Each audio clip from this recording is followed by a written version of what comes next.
Welcome back. Episode 28 of Cutoffs and Coffee. I'm your host, CT, alongside co-host James. As always, today we have Coach Bobby Khalil on the podcast. Bobby is an award-winning performance coach, entrepreneur, inventor, and speaker. He specializes in extracting greatness from individuals, teams, and organizations. We talk about the warrior mentality, which he preaches during his speeches. He is also well known for his role as the performance coach for MMA legend, Cleveland legend, Stipe Miocic, two-time UFC heavyweight champ. He also tells us about his time on ESPN magazine and Men's Health. This is for anybody who's interested in fighting, wrestling, boxing. This also talks a lot about the mental side of the game, the spiritual side of the game.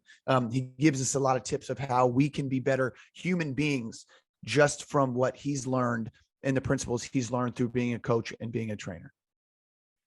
And this episode brought to you by Underdog Wrist Straps, right? These are fresh, they're new, it's a new product we're offering. And I would recommend that if you need some wrist support, you probably should start hanging on a bar, doing some crawls, pretty much anything other than using wrist straps for support for your wrist. But I still like benching in them, and I still like getting a nasty arm pump using some wrist straps. So it's a nice little accessory piece.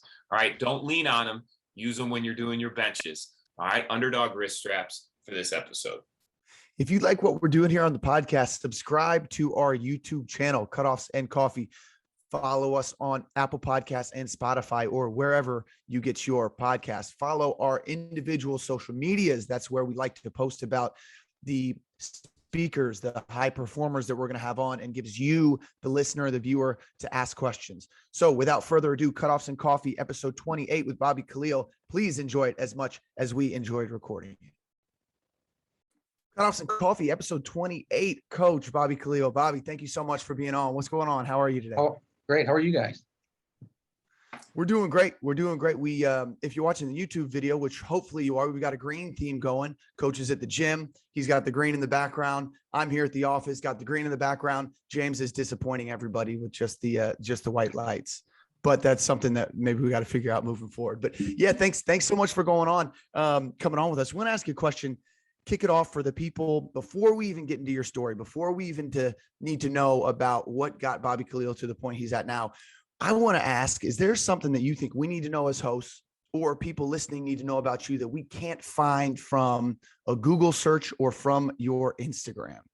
Well, don't judge a book by its cover, I guess, meaning this, as what people don't really realize is that I was this lost kid for 100 years, growing up, didn't know what I wanted to do.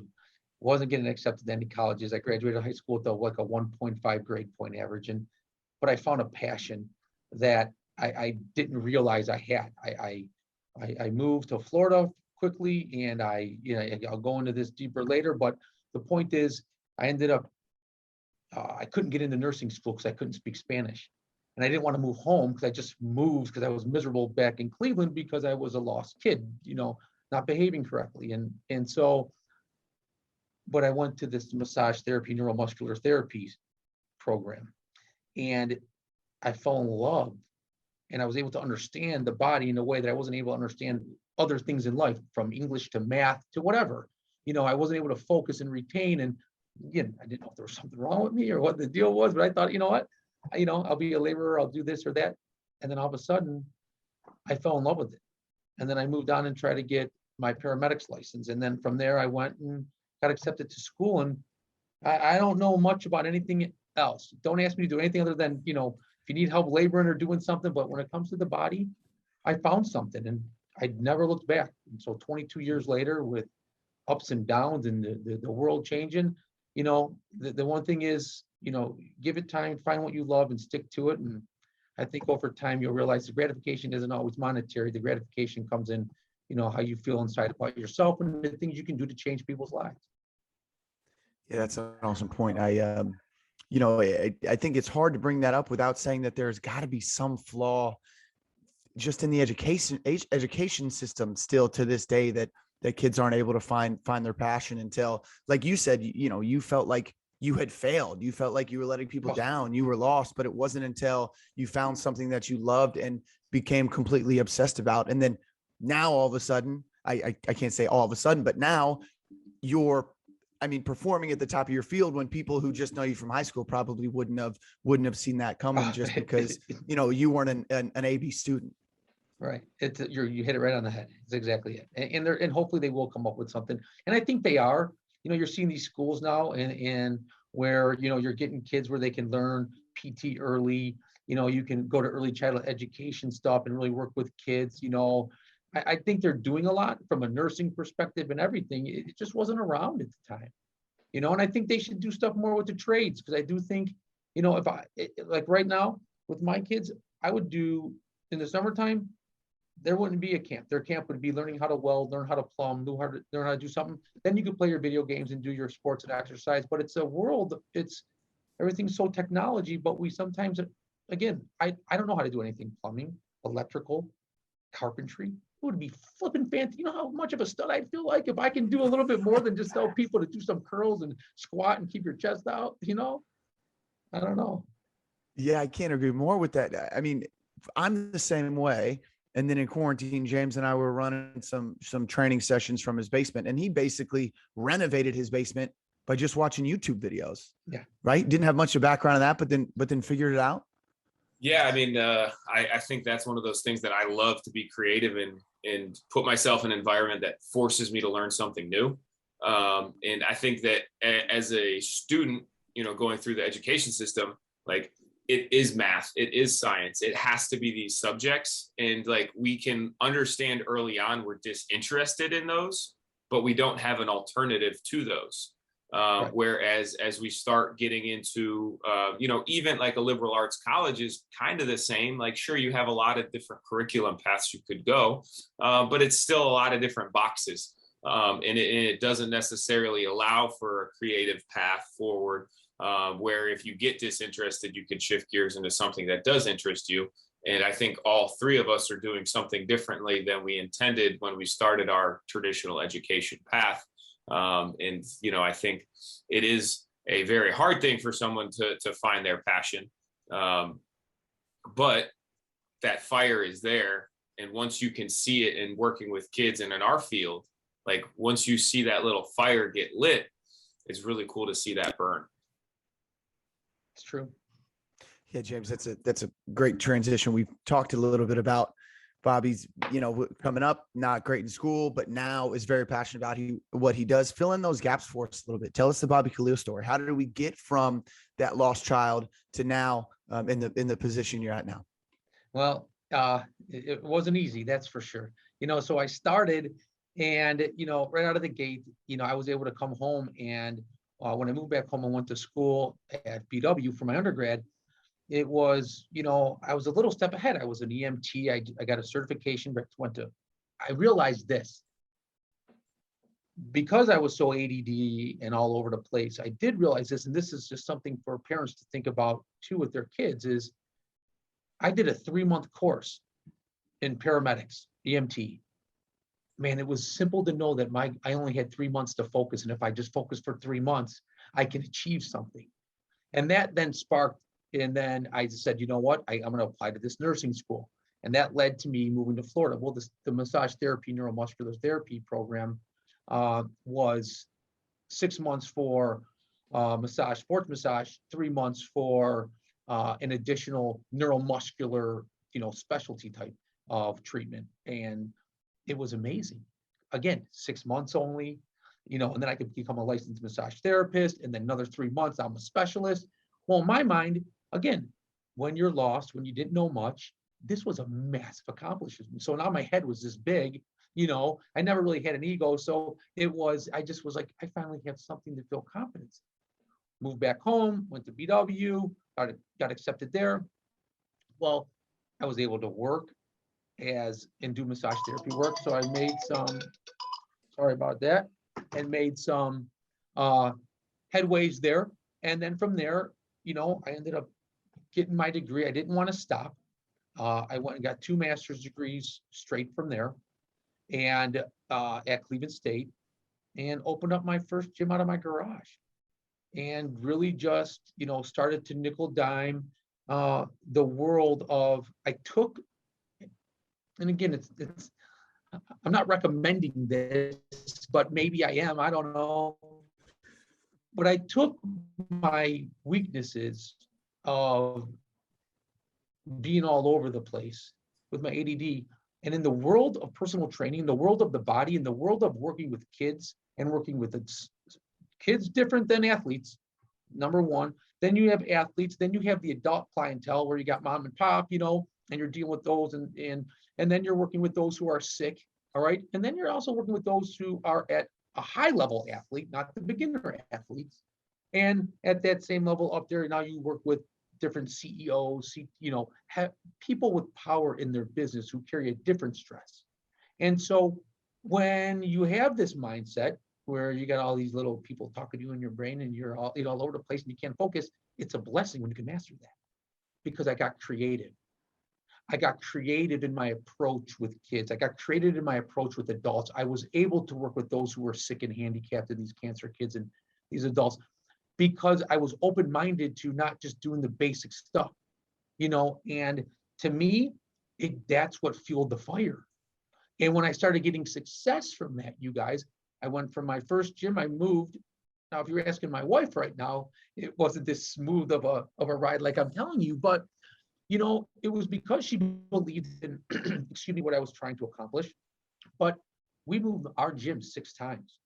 We went from my garage to a little 1,000 square foot place to a 2,000, then to a 4,500, you know. And so then we got to a 20,000 square foot space in 2007. It was my dream come true. You know, I had everything going for us. I had 11 trainers working for me. I started just with me. I ended up getting 11 trainers. In 2008, we had one of our best years ever. And then what happened? 2009, the economy went up and we lost everything. I had 10,000 square feet of turf in that gym. We had a volleyball court. We had a boxing ring. We had 2 batting cages and a separate room for the adults and a separate room for the athletes, the gorilla pit, we called it. And a Penn State wrestling mat. It was 20,000 square feet of fun. And then I went bankrupt a year later, lost everything, and blessed to, again, realize in my life, you know, guys, this was for me, was my biggest growth period. As much as I was miserable 2009 to 10, wondering, how is this happening to me? How am I losing everything? How did I build up to 11 trainers? How do I have all these teams and these schools working out with me? Like, what do? I'm in debt, hundreds of thousands of dollars.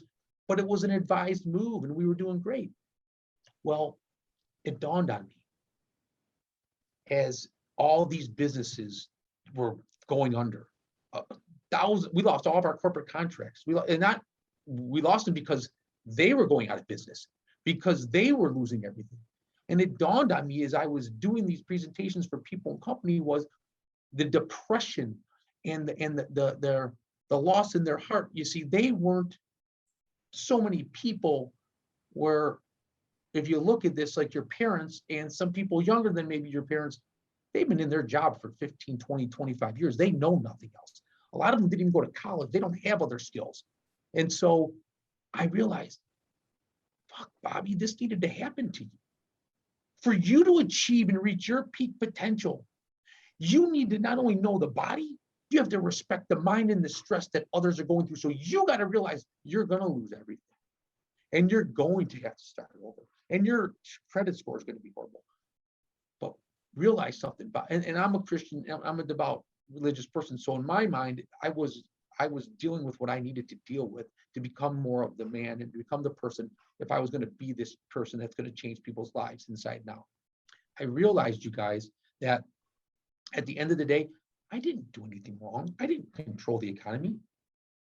I just built a whole nother strength about me that is going to allow me now to help educate parents and adults and business owners and business leaders and people who've lost it all and help build them back up and find the hope and promise that they've lost. And that was my biggest turning point, 2008 and 9. 2000, I finished these research studies on kids with cancer. And I thought I was like, I'm onto something. I then did a medical-based research study with 18 to 18-year-olds. From 2007 to 8, I did a research study. And we hired a blind statistician group and we measured heart rate training.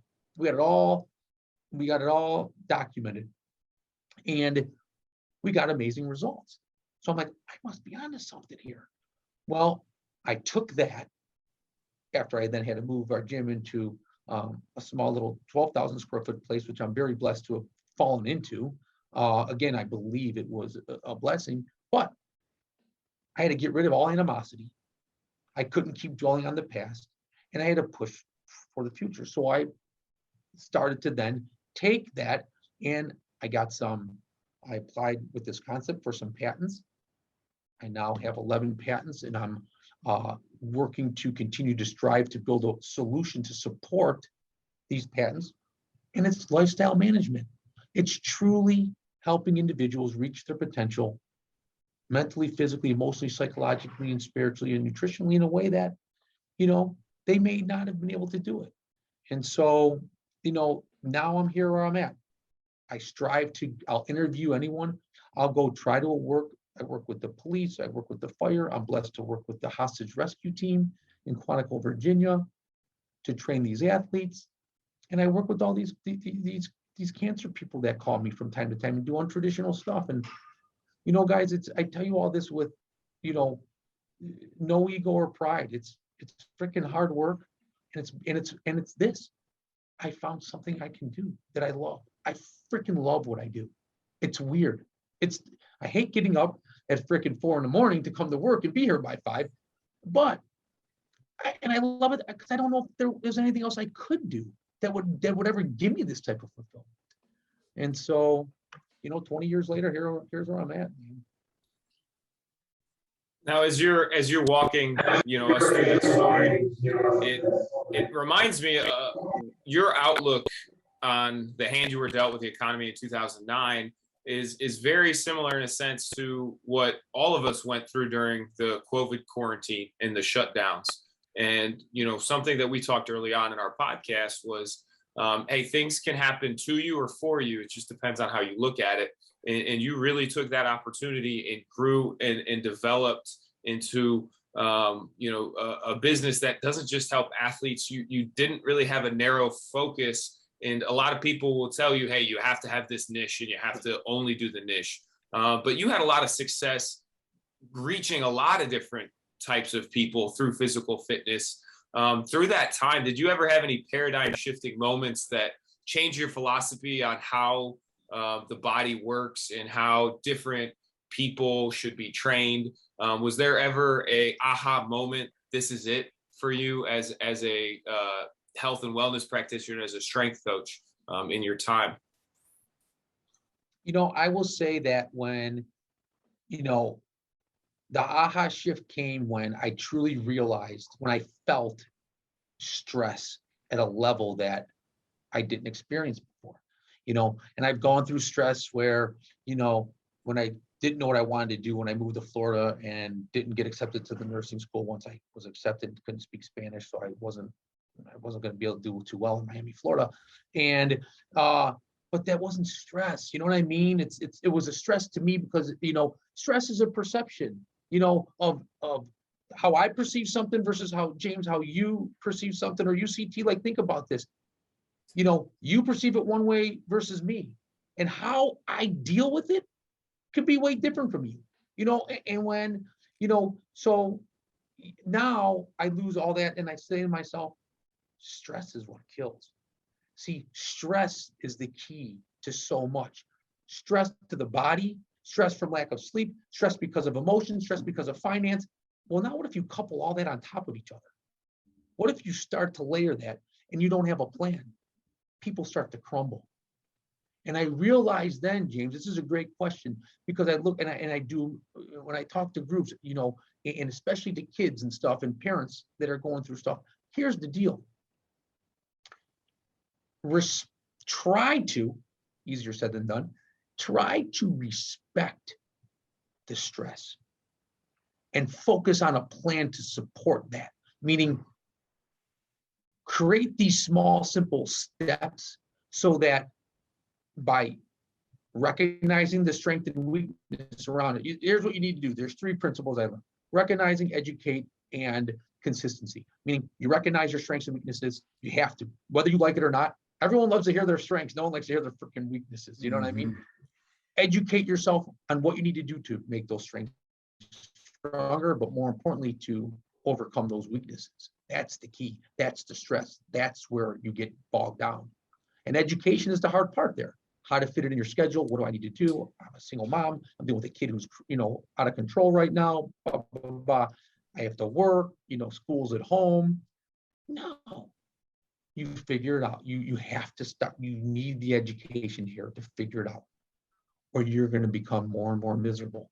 You're going to build more cortisol. You're going to become diseased. It's just a nightmare. Well, then you get consistent in your approach. I took that approach, you guys, back then, and I've never looked back. So when I look on an individualized basis, when I'm looking at athletes or kids, young athletes who motor skills and they can't even barely touch their nose and chew gum at the same time type of a deal, don't judge that. I have to talk to these parents and tell them, listen, parents, are you kidding me? Your child doesn't even have hair on their nuts yet. Like it's time for them to grow. You got to give time. Don't push too much, but let's push them enough to where they can't be lazy. But let's not think they need to be the best baseball player now or wrestler or this. No, let them love who they are.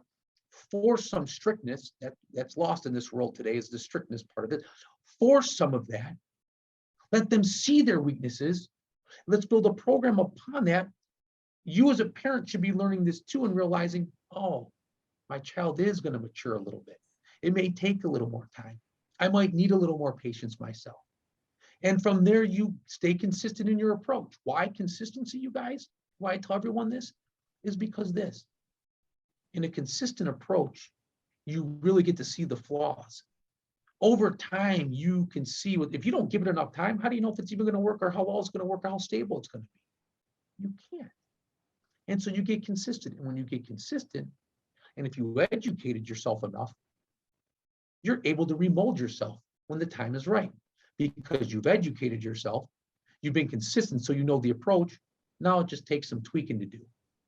And that is where I realize when I create programs now, when I work with people, you guys, it's on a mini schedule. It's on a mini layer in the beginning. And it's getting to know them inside and out first. Then I'll build the strength program and the performance part. That's freaking easy. You know what I mean, guys? We know this. Now we're educated. Let's get to know the people. Let's respect them where they are. And at the same time, you guys know as well as I do, sometimes you have to be stricter than you need to. And people got to, get a little bit of a backbone and not be offended. You're not trying to insult them. You're trying to help them. They got to realize that. I think you If said I talk too much, hey guys, if I talk too much, give me a wink or something. Please. Dude, No, that was perfect, Coach. Yeah, that was great. That was awesome. And one thing you said there that I want to go back to, especially because it's one of my favorite sayings. You said, figure it out. You have to kind of see these problems and then you have to figure it out. When you say figure it out, I go to personal responsibility. Understanding that it's something, okay, this is an issue. All right, figure it out. Okay, I have personal responsibility over this issue, over this stress. But I think a lot of times people lose that sense of personal responsibility for their own problems. How are some of those conversations that you have with the clients that you work with to kind of take their ownership of their problems to feel like they have confidence and to be able to figure out their problems? Because you're right, it's not going to be this plan that works for everybody because everybody's problems are a little different. But one thing that is consistent is everybody can have personal responsibility. Period. And I'm going to use that even more now, James. You brought up a great word, personal responsibility. I don't use it that often, but that's the bottom line. And and now that you say that, the more I think about it, it's a reality. Imagine when I go in and sit with you and you're at whatever stage you are with cancer and you only have a couple people there to support you and you have nothing and you're an owner of a business and the fear of what's going on. I don't have things in place. The bottom line is personal responsibility. The bottom line is this: look in the mirror, realize what we have in front of us. No more whining and crying. We can't. We can definitely be emotional about it. I am sympathetic and empathetic to it, guys. I've gone through it. I'm tried and true. I love feeling the pain because I want to know how to help people get out of the pain. So with that said, the personal responsibility is, again, recognizing your strengths and weaknesses. You have to admit them. The biggest thing is admitting it. And then once you admit it, again, the second hardest part, the most time consuming, unfortunately, is educating it. You know, okay, you have this cancer. What type of foods can I eat? How consistent do I have to be? I know I'm going to have chemo or radiation. That's fine. Bob, I have no movement. You're going to move. I got to stretch you. I don't care if it's me moving you. I don't care if it's you taking the rubber bands and moving yourself. It's going to happen every day. I can't eat. You're eating. I'll shove this shit down your throat. I don't care what you think. You have to do this. It is critical. All right. It's a mindset. I tell people this. It's the mindset of a warrior mentality. If you look back in the day and you're in a Coliseum, you're pretty, the doors open up and they're like, one person's going to live, one person's going to die here. That's what you need to do to survive. And with that said, if you keep that mindset, if you tell yourself that through thick and thin, let me just get through this. Let me figure this out. There's got to be a way. Let me stop and breathe. Let me take a little time.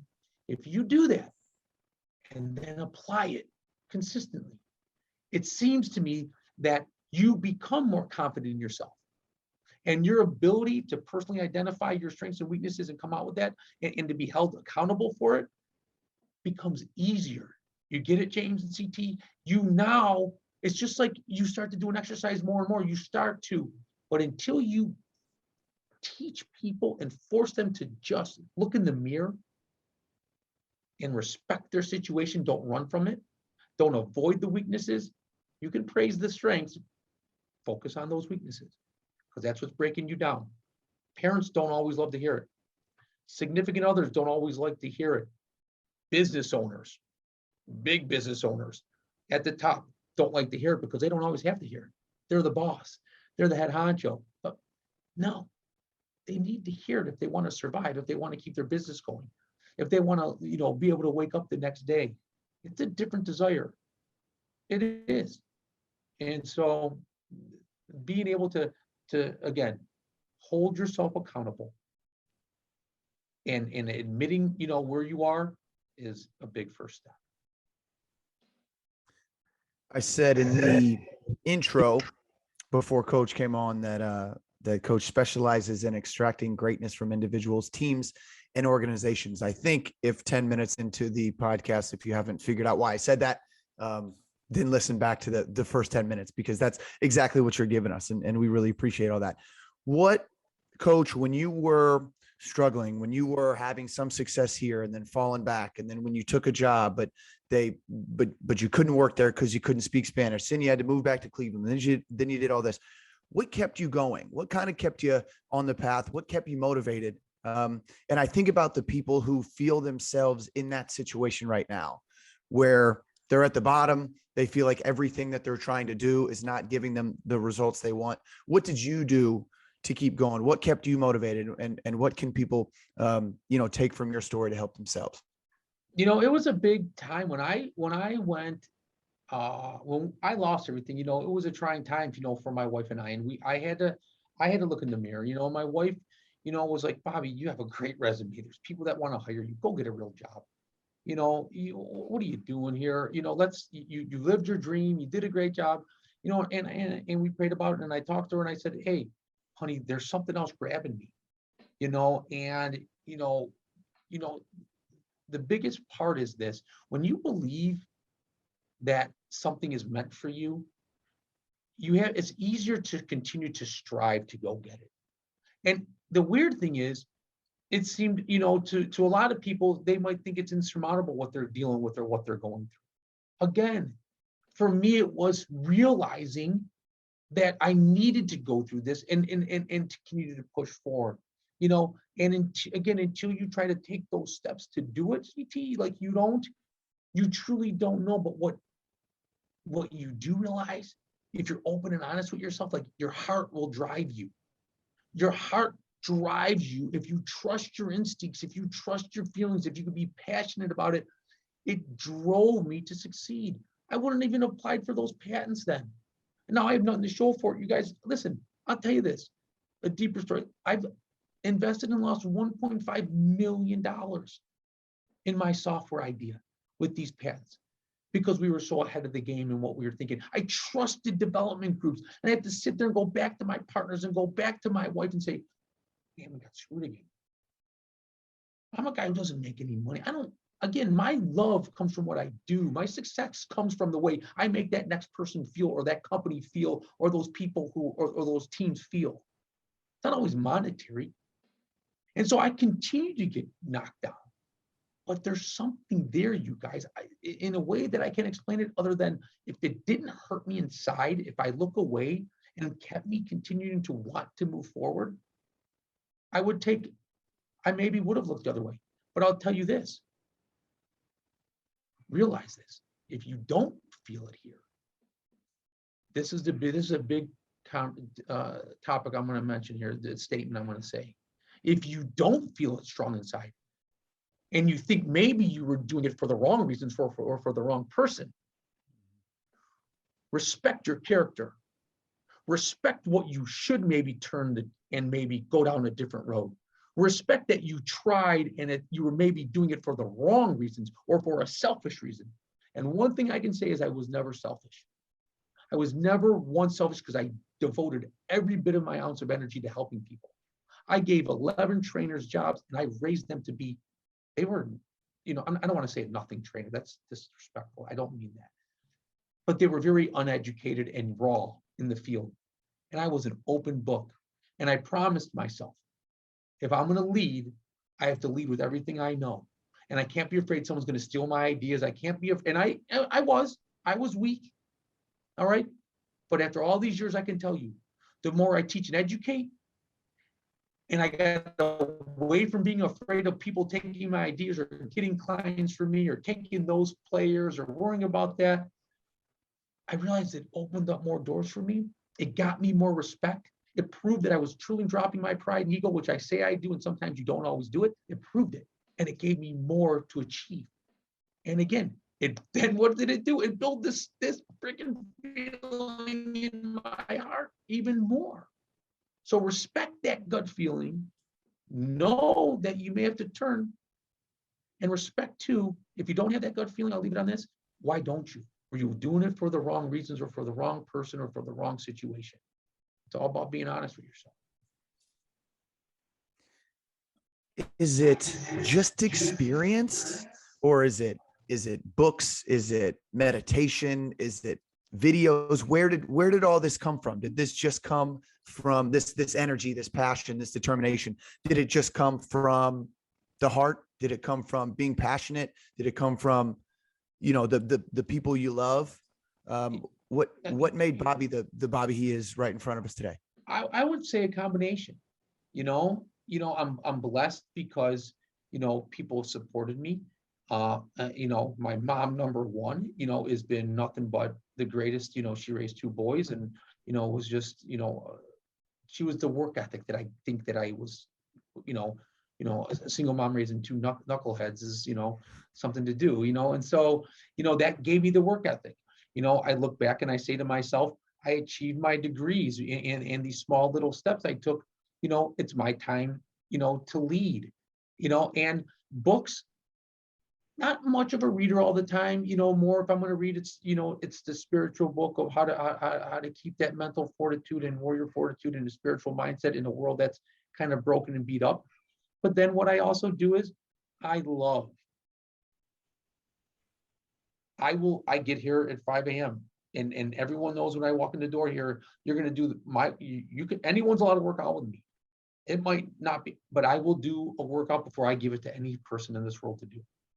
I am a creature of habit. I don't believe in talking and not walking and preaching and doing the right. I want to be able to do that. And that's a big deal. In my world, when it comes to trainers, I do have an issue with that, and again, it's one thing to read. It's another thing to apply.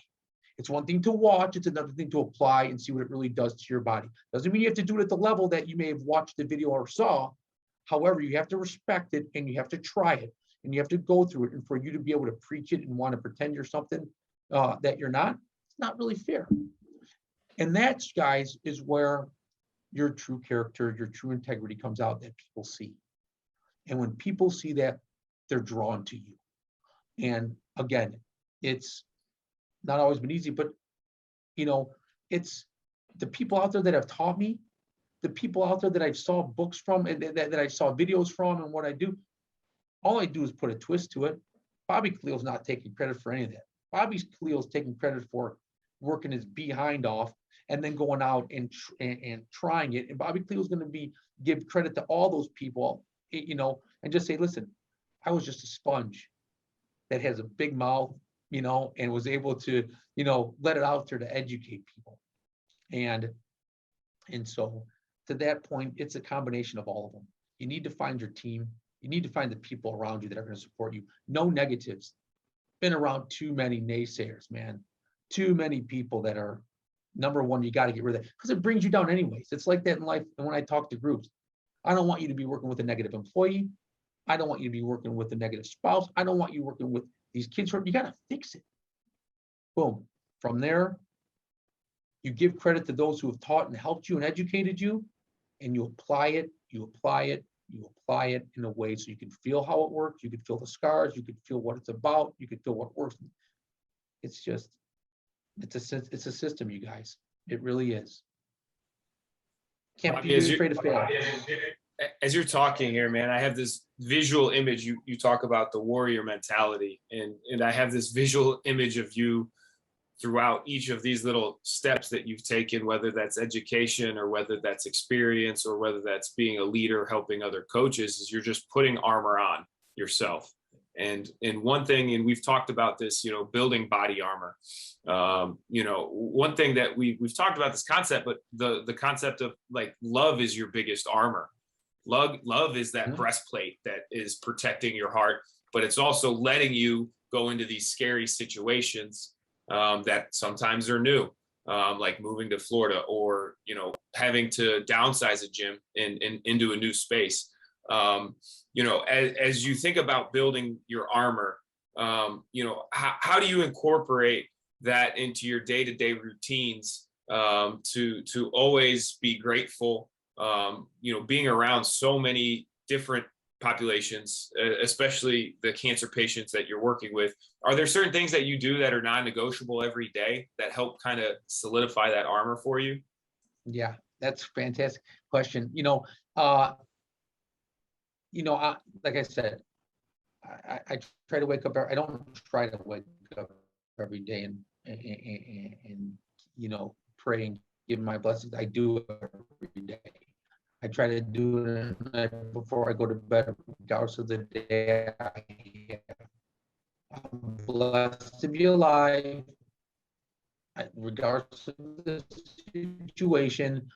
It's my job to help make the most of this day. Love, it's again, too many, and they don't know how to love because they don't want to trust. And the problem is you need to love sometimes first, and you hope that the trust comes in some respects. You know what I mean? And if they could see that you're a loving, caring person, do I get stepped on? You should hear my wife, my business partners, even my, the athletes sometimes. I'm a sucker, man. But if I'm the living example of what people need to see to know that you should still trust and you should still, don't, you're too kind and you're a pushover or this and that. I'm a healthy kid who's been all over the world, who's failed in a lot of ways and succeeded in more ways than people can imagine. I've written programs, I have these patents, and I every day get up and try to help give to those who are at the highest level. And just as if you're someone who's at the lowest level, I'm giving you everything I got the same way. And that's the approach you have to take. That's the humility you have to have. I'm not afraid to be pushed around. I've been made a fool many a times, man. You dropped that a long time ago. You have to. Walking into situations, I would have never got the opportunity with the hostage rescue team or with the Cleveland FBI to go talk in front of groups. No, man. Do have players and teams and people screw me over because I've given them too much stuff? Yeah. I can't change. I give love. I give energy. You know what I mean? And it's a blessing. If I don't, I'm doing myself a disservice, then I'm miserable. And then I don't think I'm doing what my gifts are supposed to do. So, and so that's my approach on it. It's a consistent approach every day, but you got to give your heart. You do. You don't always have to let it go like I do sometimes and get stepped on. But again, you guys, look at what you do. Look at the world you're in. You're in a world of helping people reach their peak potential. Not athletic peak potential all the time. You could take the word athletic and throw it on there. Your world is to help people reach their peak potential. Your job is to feel some of their pain. Your job and your approach is to understand, hopefully, as much as possible about what they're going through or their situation. Or you truly can't say you're sympathetic and empathetic. And I'm not both all the time, but I strive to help people reach that level. And so when you do that, it's sometimes easier to get walked on, because you do it for the right reasons.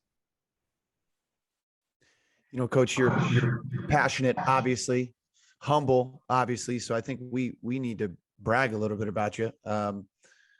You have, we're 40 minutes into this and haven't even mentioned your role with, Cleveland MMA legend, two-time UFC heavyweight champion Stipe Miocic. So I think we, got to give you some love for that, because you could have thrown that into any one of these stories you've told. Now I'm doing this. Now I'm with this guy. Now I've trained these guys, but you haven't done that. And I do want to talk a little MMA. I want to talk a little fighting. Want to talk about, training, because that's where some people know you. They don't even know you as the fiery individual who is, the leader of men and leader of companies. Tell us a little bit about your role at Strong Style and, with the Stipe camp. How long you've been with them and what goes on there pretty much from a, weekly or monthly basis. So it's been a blessing. I met Marcus Marinelli 11 years ago now. I met him a little bit longer than that, but, we were never, it wasn't meant for us to really, work together. There was never really that opportunity. And, he's a family oriented guy and he's a relationship guy. So letting people into his little circle, wasn't always the easiest thing to do. And so, I made a pitch to him and said, I'm happy to help. Let's see how I do. Let me help out your guys. I feel I could bring something to the table. And, he opened the doors, and he opened the doors and, allowed me the opportunity to, see if I was, bullcrapping him or not. And I did what I just told you guys I do. I was an open book. I didn't care if his trainers were around. I didn't care who saw what I did. I gave everything I got. I was strict to these athletes right when I met them, because I believe that you're dealing with some high level athletes. And I treat them, and just for conversation purposes, you guys should know, I treat them the same way I treat my tactical. I believe they're one and the same. And so, I to go there and I got to, start to define and show that there's some weaknesses in some of these guys. And Stipe was just an up and comer. He just messed up his back pretty bad, really bad actually, and came off of a loss. And I said, hey, what do I got to lose? Let's give it a shot. And he's like, if coach is okay with it. And Marcus and I had a great heart to heart. And, 10, 11 years later, now he's one of my greatest friends. And it's because, again, we dropped our pride and our ego, and he gave me an opportunity. And it was, a way for me to walk in with a group of these killers, and try to remold a mindset. And, you're dealing with an athlete, you're dealing with Stipe, Jessica Eye, Sean Porter. These people are the 1%ers, man, that are out there. And how many people you guys know could truly be the 1%ers, but something stops them. In Stipe's case, it did. Because again, you've seen a million great athletes, you guys. And for some reason, they just, whether it's the mental part, whether it's emotional, whether it's nutritional, whether it's physically, they broke down, who knows? So I was able to work with people when they got injured there. I was able to help them get their weight loss off because I mastered, I don't want to say mastered that. I don't need to be that way. I'm able to do that. I was able to help people get in shape at the same time, losing weight and fixing their injuries. And half hour. And I apologize, guys. And at the same time, over time, it started to grow there and it started to work and people started to trust a little bit more. So now imagine this. You have an athlete, you got 12 weeks, and you look at someone like Stipe, messed up back at the time, but carries a mindset like I've never seen before. Carries a mental mindset of, again, the warrior mentality. that, but he was broken and he didn't know how to fix it. So he opened up and he allowed me and Marcus, with his mindset and his background in training, we meshed this philosophy and we were able to fix a person and turn him into something that we thought he could have. But again, the chain was broken. And others then started following based on his success. And they started to follow and respect that it's not just about being this big, bulky guy. It's about, again, redoing the foundation of the cement that's broken. Let's level that. Let's get that strong and get that, and then from there, now we can start to become the athlete. Let's mentally understand. Let's understand our nutrition and what works for you. Let's respect why we need sleep. Let's understand why you can sit and talk to your girlfriend all night on the phone, but don't make complaints in the morning the next day. And in the third round, when you're fighting, I know the demons are going to come in your mind and you're going to be saying to myself, man, should I have been up late? Should I have trained a little harder on this day? Because they will. And when you educate these people on the fact that don't think the demons aren't going to come, they're coming, they're there, they're waiting to come out. That's what they're going to do. When you can get these athletes to respect and fear those demons and not want them to come out, now they start to buy into your solution. And that's what we did at Strong Style. And we've never looked back. And we worked together. I mean, from me to Alex to Joey Delguide, and to Cody Stevens now. And these people, you guys, you don't get a team like this. You don't get, if I'm forgetting names, I apologize because there were so many over the years. If you don't have buy-in from the top, the success of what we're doing with our athletes there doesn't work. If you don't have everyone drop their egos and realize that it's okay to be wrong a few times, I've been wrong many times there, I've been told, and be able to accept it and readjust and move, then you know what? You're only going to get so far. And that's what's made us, better at Strong Style, is we've taken Marcus's family approach and we've allowed each other to come on into our inner circle and break down barriers that, sometimes we don't want to. And we force our athletes to do that. And once they buy in, we get success. And I think that can be translated across any sport out there. Just happen to do it with wrestlers and fighters right now. What are some of the things that Stipe did or that you've done with him that have created him into the powerhouse fighter that he is today? And it doesn't have to be you individually, but you as the team. His mobility and his ability to take his athletic prowess, he's an athletic freak. But over time, your body breaks down. It's a 3-sport career his whole life, 2-sport in college, but he was open. And when we were able to loosen him up and get hit and stop the heavy lifting for a while, and readjust the type of lifting we were doing until after we got the mobility back, it was a game changer. It was, because then I was able to refocus the explosiveness, and now that kinetic chain and the ability for the muscles to work at the level they should have before. No one's seen that in him yet. That's why his success came. For the ability for him to do these movements that Marcus wanted him to do, but he was unable to because he was broken down. Now he's able to. And so now we are able to take, the scientific approach that Marcus and the Westside guys were bringing, coupled with the approach that I was bringing, and it made one heck of a good recipe there. And again, the mobility part of it, dedication was always there. The mobility, stability, recreating that foundation that a lot of people are too stubborn to do or feel that they're too injured to do it and won't. We got that, And I'll say this, guys, you should know this just as anyone else. Sometimes there's too many cooks in the kitchen, and that's a big problem. And that's one thing we got away from. Marcus allowed the experts to do what they do, and the experts had to accept and say, you know what, let me stay in my lane, and we'll mesh when we need to if you need help. But other than that, and that's a big part of it in this role too, is sometimes there's too many cooks in the kitchen, and it can spoil it.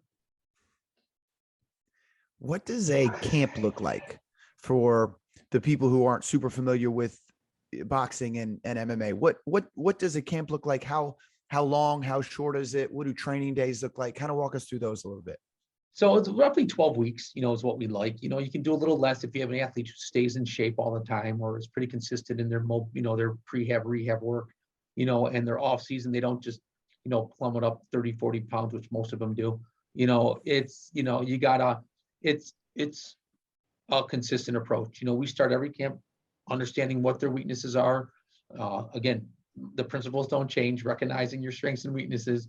And you never assume that their strengths always stay their strengths. I mean, you find flaws in every bit of film we watch, from, Marcus and Alex and Joey Delguide and them, mastering the movement and the punching, and me looking at the footwork and their hand position and, their conditioning side of it.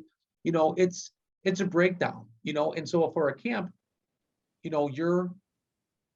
a big part of the camp is the recovery and the nutritional supplementation that you take. A big part, how many people do you know that don't eat right? They don't know what to do, when to do, or how to do it in any realm, let alone a fight camp. When think of this thought, because you see it on TV all the time, and from football to MMA. I just believe that, again, one-on-one sports carries a different stress than the team sport does. Then based on the position, I'm sure the stress gets way higher from the team sport perspective. But now, you're a local guy. You've been fighting for years. You got 1,000 people in the stands, 700 people in the stands. You're not the greatest eater. You grew up with the wrestler mentality, and you now have to start eating correctly, and you got to worry about making weight the right way. Again, not Stipe, but everyone else has to. And their camps are much different then. And now you got to get the rest and recovery, and you're someone who's always go, go, go. You gotta trust the system. And so now you go through 1 to 2 times a day of training and conditioning, 2 days of sparring, usually a week, and 1 day of 50-50, where you're 50% sparring, 50% of your strengths, and so you throw it coupled with rest, recovery, strength and conditioning, speed, agility, quickness, and you now have to try to, and the biggest part, what we talked about in the beginning, was the stress that this person's carrying in their normal life. Do they have to work a normal job and do this? Do they have a broken family? Are they coming from some craziness, or are they being this, guy, living the nightlife every night and not getting the sleep they need and the recovery time? And, so you go through 12 weeks of grueling, because Marcus will not put them in the cage if they are not ready to go. I mean, I won't. It's just, there's a standard there. It's not a standard for us and our egos. Like I said, it's a standard to say that this is for the safety of this fighter. We need to not be 100% at everything, but we need to be in the 90s at almost everything. We need to be there. No one can be perfect, but mentally, physically, emotionally, psychologically, nutritionally, spiritually, you got to try to help them reach their peak potential in those areas. Again, some better than others. It's critical, because every day goes up and down. Every day you walk in, you don't know if you're beat up from the day before. You don't, I assume, I know what they did the day before. I'm thinking, okay, I'm going to adjust for this kid here and this guy here, and and we talk, we communicate, we trust one another, and we go. But now imagine you do that over years, but now all of a sudden your crowd gets bigger, more and more. Now the stakes get heavier. Now you're signing more autographs. Now you're a little more bogged down. Now there's a lot of more, there's a greater amount of distraction in your life. That's another variable. That's the mental part of this game. You can't get clouded. And so now you look at a Stipe, not just getting one win, but being recognized as the greatest of all time. Like, that's a crazy word. And now so again, being able to manage their day and all those key factors I mentioned, and be able to do that over an extended period of time, is the recipe for success. And when you can do what I suggested in any part of, again, take it away from the athletes, recognize, educate, and stay consistent. When something breaks, because you were consistent and because you educated yourself, you are now able to remold and reshape and get through the day, or get through that training session, and hope to make it to the next day. So, it's a grueling, guys. It's freaking grueling what he would do. But it's his mindset. Again, it's I can't imagine. I think of the stuff he did, you guys, and I think of where he was, and it's a blessing, man. It's crazy. How do you even does it just come with repetitions and different camps? How do you manage volume with all that? I mean, a lot of times we just work basically on the skill side, and then on the strength side, but there's so many other variables and pillars of a training camp that you've mentioned. How are you able to manage volume? Is it the use of technology? Is it just the coaches having good conversations? What does that look like over a 12-week camp? Great question. And it's that's the artwork of it. That's the artwork. It's the victory is the artwork and what you see there, but it's building the engine part of it is like you said. You could start out with the volume in the beginning, guys, but you got to realize it's going to get cut, because the volume then transfers from the conditioning and the strength component. The pillars of mobility, stability, reaction all stays there. That's constant the whole way. But the training grows from month to month to month. The closer you get from off season to preseason to in season, you know what I mean? It changes, and that's what we do. We start to decrease. We want to keep the strength gains we made. We don't mind losing a little bit of the strength that we gained, because we gained, exponentially more than we had. And we start to cut that down to focus on performance. Performance is critical. Performance, whether it's endurance, performance, whether it's reaction, performance, whether it's just technique, but that's what we focus on. Volume will come down in other areas to support the areas that need more volume, less intensity. And again, it's artwork. It's not artwork we're bragging about. It's artwork that only became artwork because we failed and we continued to try and we mastered it over time. And we failed many a time. We're not like we've won every fight with all of our fighters. You don't. Some's in our hands and some's out of our hands. And so another huge added stress is that weight cut. Oh, and I mean, I can't imagine what some of these guys go through. You mentioned, I mean, sometimes 30, 40 pounds out of shape when they come into camp. How do we do that? How do we get a guy who has 12 weeks to drop 40 pounds, but still has to maintain performance, still has to maintain footwork and skill and coordination and the tactical side of the sport? What are some of, those conversations, and what are some of the things you do to help athletes with the weight cut? And then once we weigh in, we have, 24 hours to be able to put weight back on before we fight.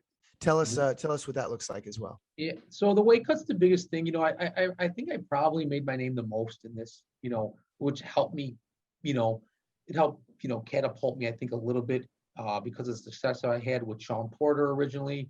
And so, it's got to start 8 to 12 weeks out minimum.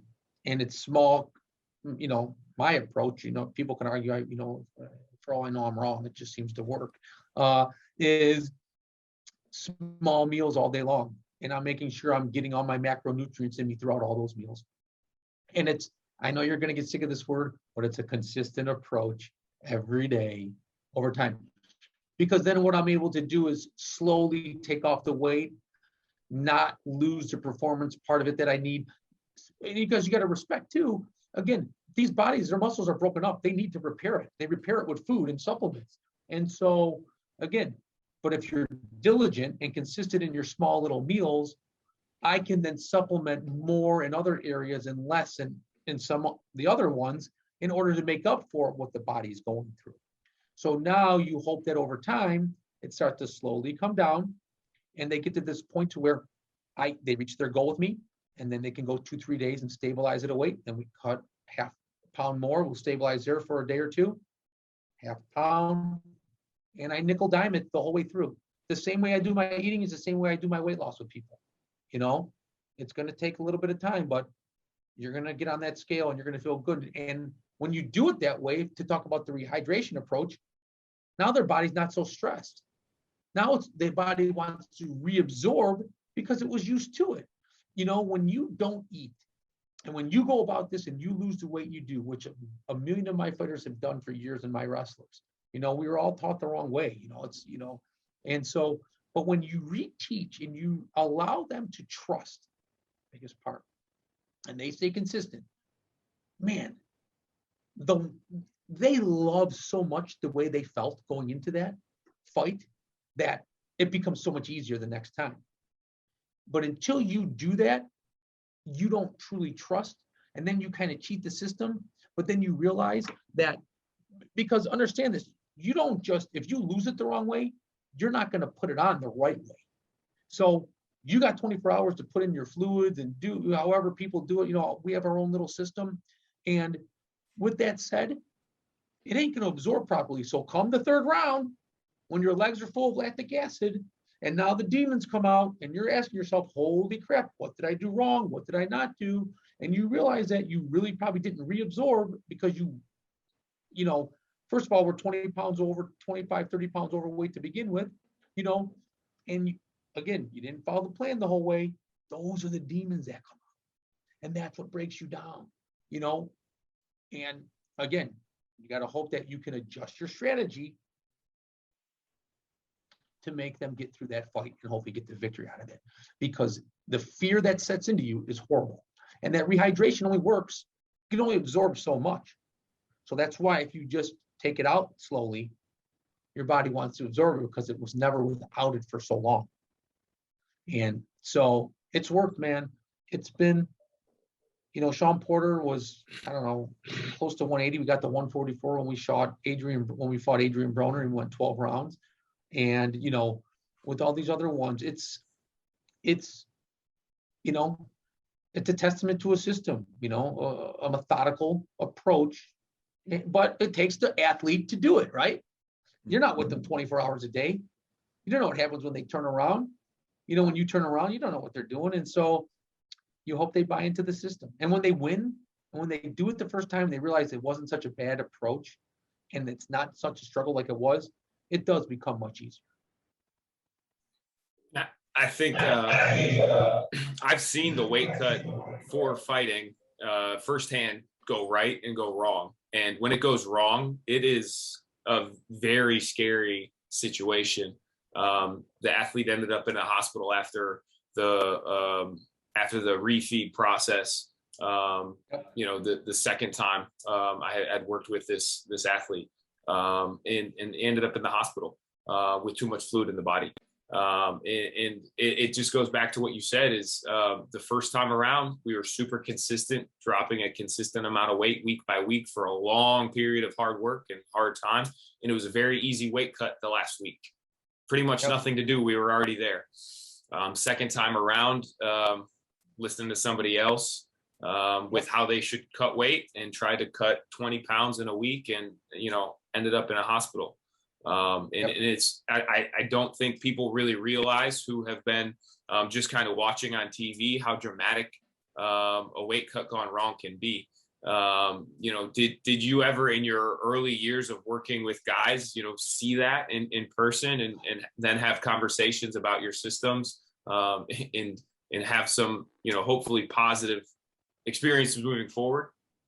Yep. And again, it comes back to, and it's, what you're saying has happened thousands of times with people. And when you go to these UFC events and you see it being done wrong, your heart goes out to those athletes, but you don't blame the team. You don't blame the athlete because you don't know the situation, and, have I listened to other ways? Heck yeah, man.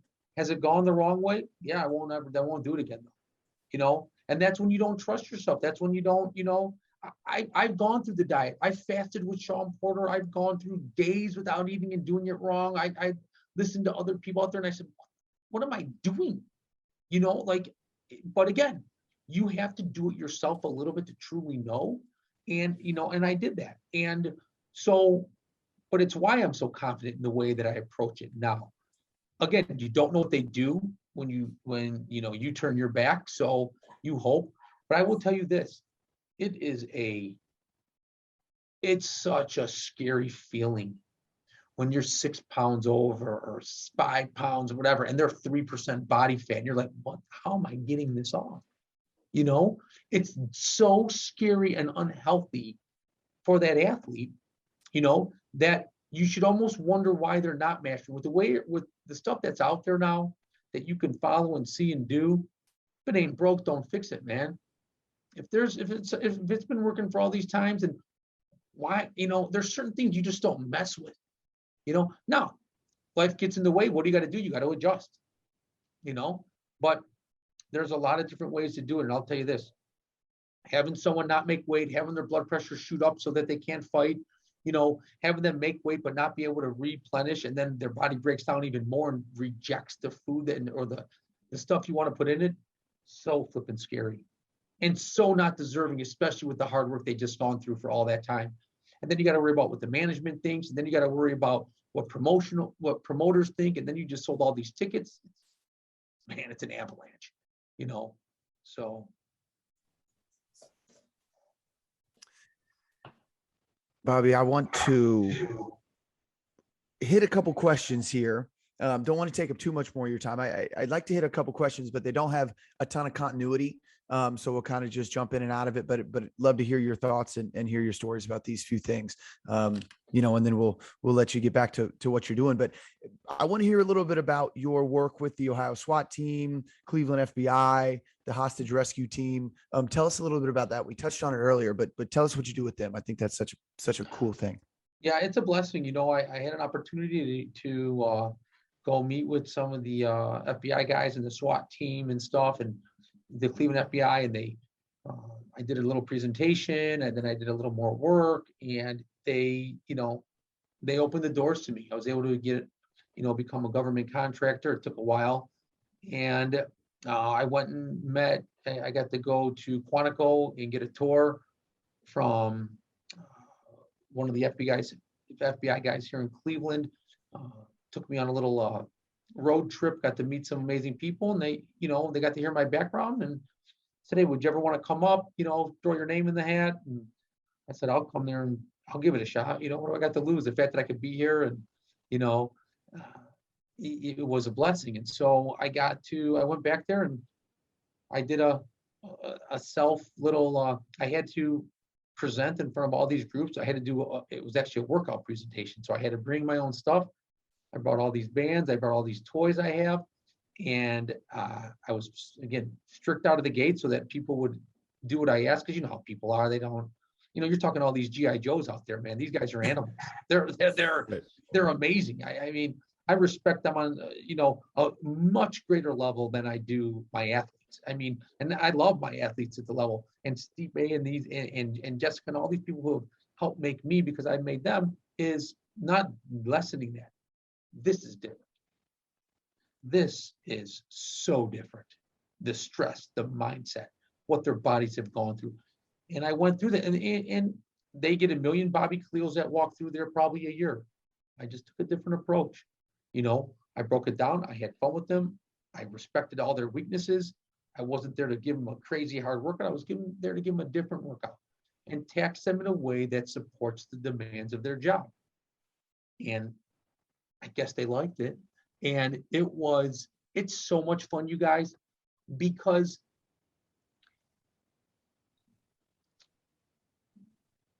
these are the people who are truly fighting for our country. They're truly fighting, and that's their job.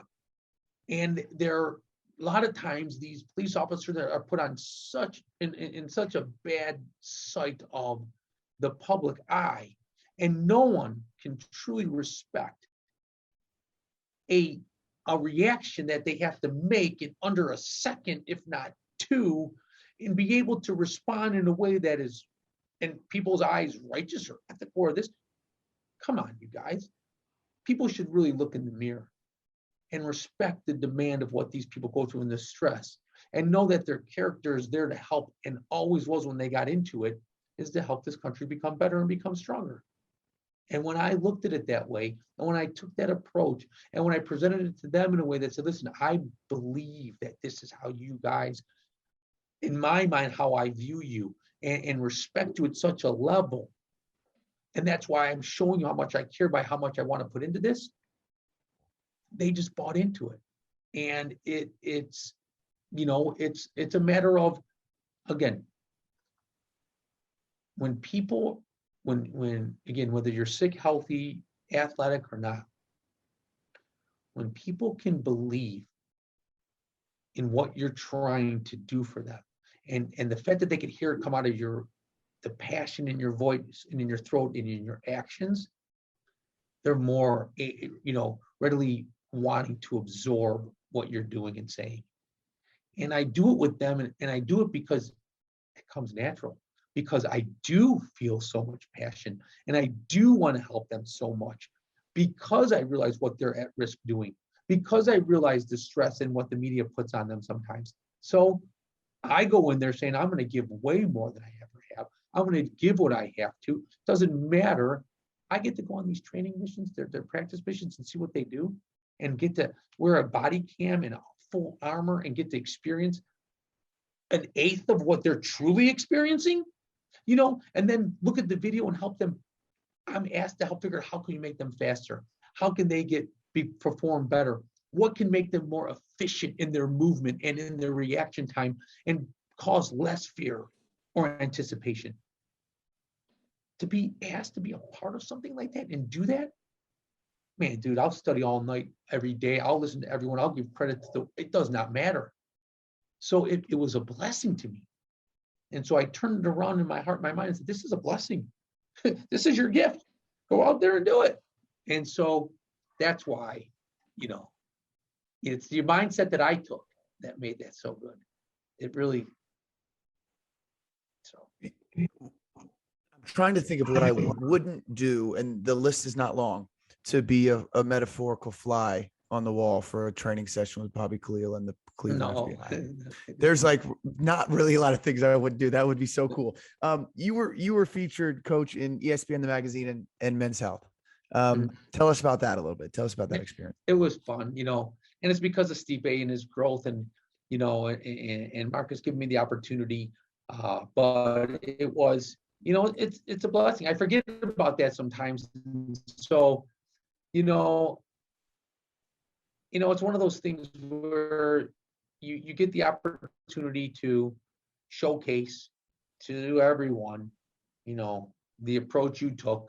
I probably got 1,000 trainers out there saying, you suck, you don't know what you're talking about, come on, blah, blah, blah. And I probably got 1,000 trainers that are like, yeah, this is someone I'd like to kind of emulate and follow and do. And so it's one of those, it's a magazine where you're damned if you do, you're damned if you don't, because, everyone's the best trainer out there. Everyone's the best this, the best that. These are the best moves. Your moves stink. You follow this philosophy. I follow this, So I love that I went out there and, again, you got to be strong in that skin of yours. And well, I can say with confidence that the Cutoffs and Coffee family and the Cutoffs and Coffee listeners are the ones who are completely supportive of what you do, and especially people who don't know about you, but after listening to this one, I'm sure they're completely on board. Do you have a favorite camp story? I know it's probably tough. There are so many, but favorite camp story with any of your fighters? I don't know if I have a favorite one. I mean, Stipe's come with the most laughs because he's a ball buster.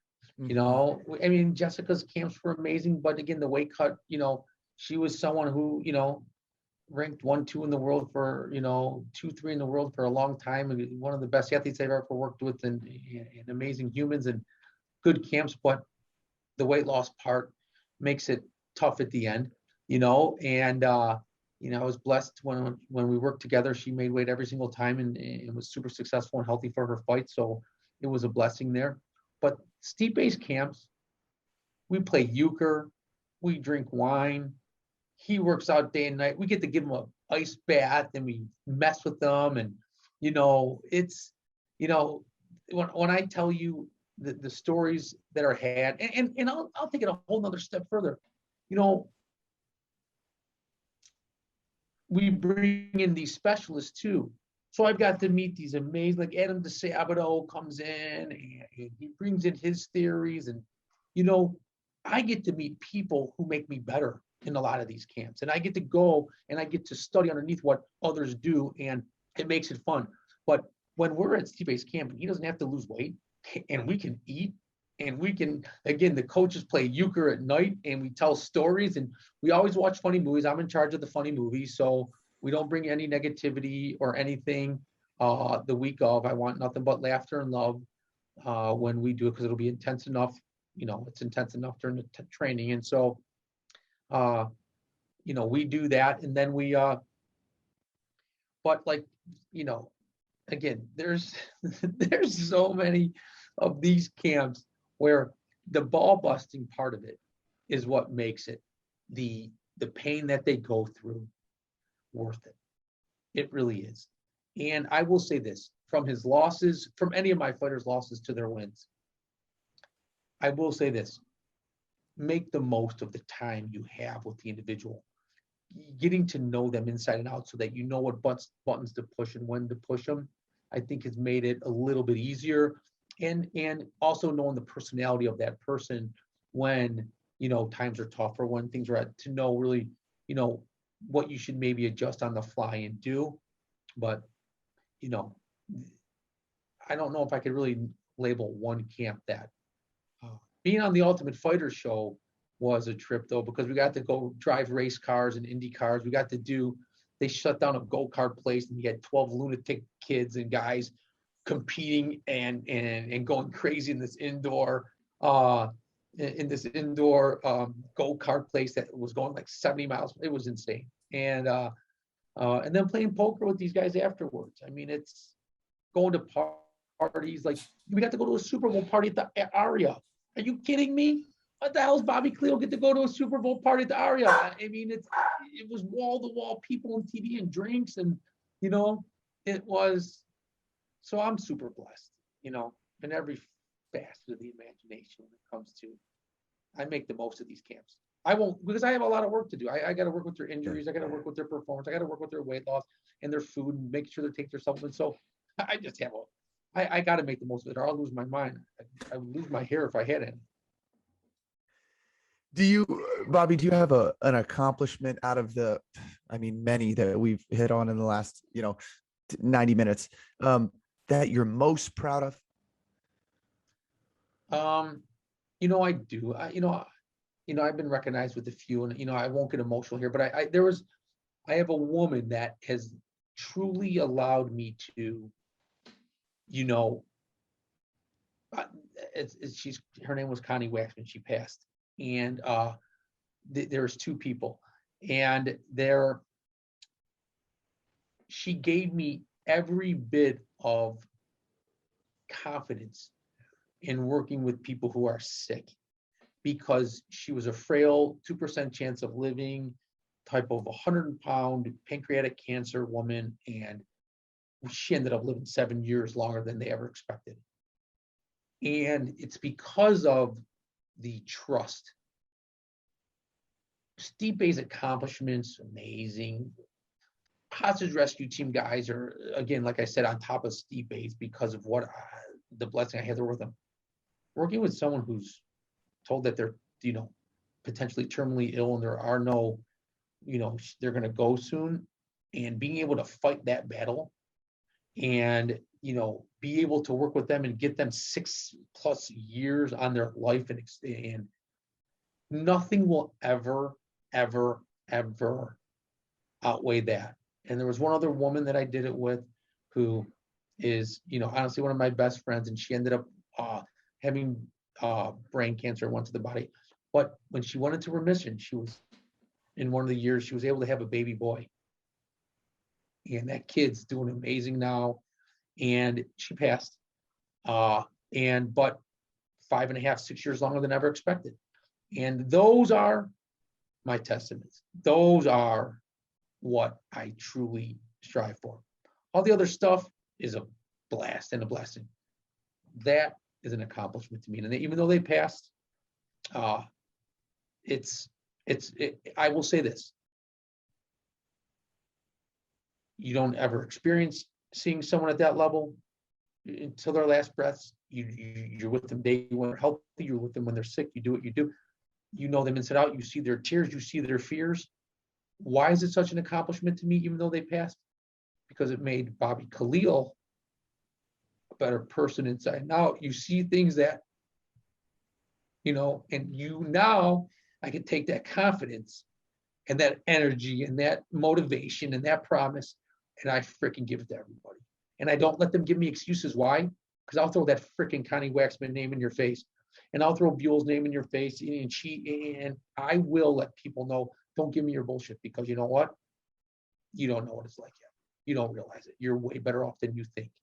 And so, those are the things. I don't mean to get emotional. Just it's for trainers like you guys and people out there, and for people to see, that's your victory, man. That's your victory. Yeah, thank you. Thank you so much for sharing that.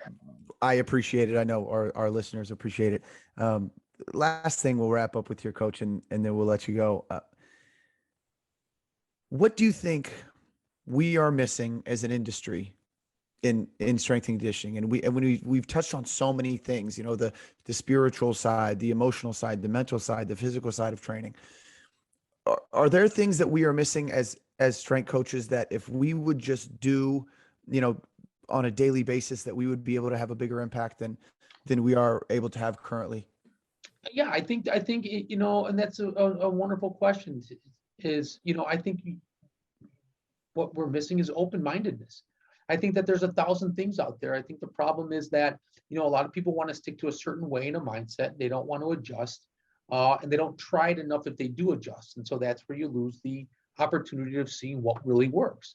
And you got to respect one thing, it's not a one-size-fits-all approach with people. It isn't, and it can't be. And, that is what I believe we're missing, is that so much of us want to do a cookie cutter program. And it's hard. You have a lot of kids, you work with teams, it's this and that. I get it.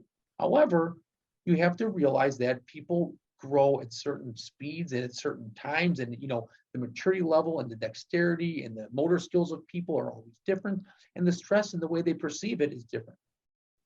I believe that there's too much ego. I believe that people aren't willing to open up their heart and put on that, that heart of armor there, and allow people to learn and do.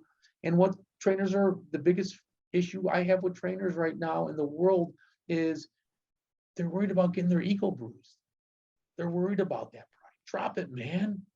Freaking drop it and try and experience and do things. And if it doesn't work, oh well. But what if it does? What if you're that guy? What if you're that person that can change so many other people's lives because you tried something new and you didn't let the demons or the people who were worried about what they're going to make fun of, or if they're going to do this, or I did. Believe me, I have more regrets in doing it that way early on. And now all I look to do is try to educate trainers and tell them, listen, man, don't worry if someone's going to take the client from you. Look at yourself and ask yourself, why are they getting that client from you? That's the reason. You can't dwell on those things.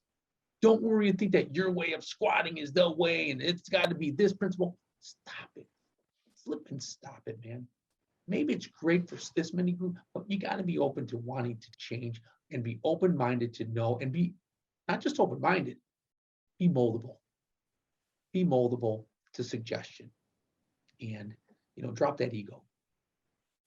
Perfect. Drop the ego, be moldable, be adaptable. That's a great way to finish this. Coach, we haven't even gotten into where you are, what you're doing. If people want to train with you, where can they go? Can you tell us where we can find you on social media, and then where we can find you out here in Cleveland? Yeah, I'm starting to work at T3 coming up in a couple of weeks, and we would love to have We'd you. love it, man. Tell Michael, and let me come in there and play a couple every now and then. It'd be fun to come on in there and hang out. Absolutely. I'm Strong Style and Health 360. I'd love it. I'm just doing a lot of consulting work. I'm trying to do actually a little bit more of it because I believe it's working now. I train in the mornings here at Health 360 a couple nights a week, and on Saturdays I go to Strong Style, and it's my life. It's what I do. I'm doing stuff again when I travel for the HRT, the Hostage Rescue Team, and a couple other endeavors, building out my software. But that's my focus right now. I don't know how we found an hour and a half in your schedule to get you on here with as busy as you are, but we so much appreciate it. I know the listeners appreciate it.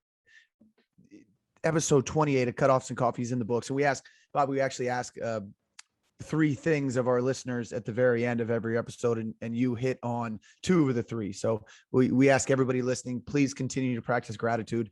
Tell the people that you love them, and you got one life to live. We might as well live this life stimulated. Thanks everybody for listening. Episode 28, Cutoffs and Coffee. We'll see y'all next time. God bless everybody. Thank you.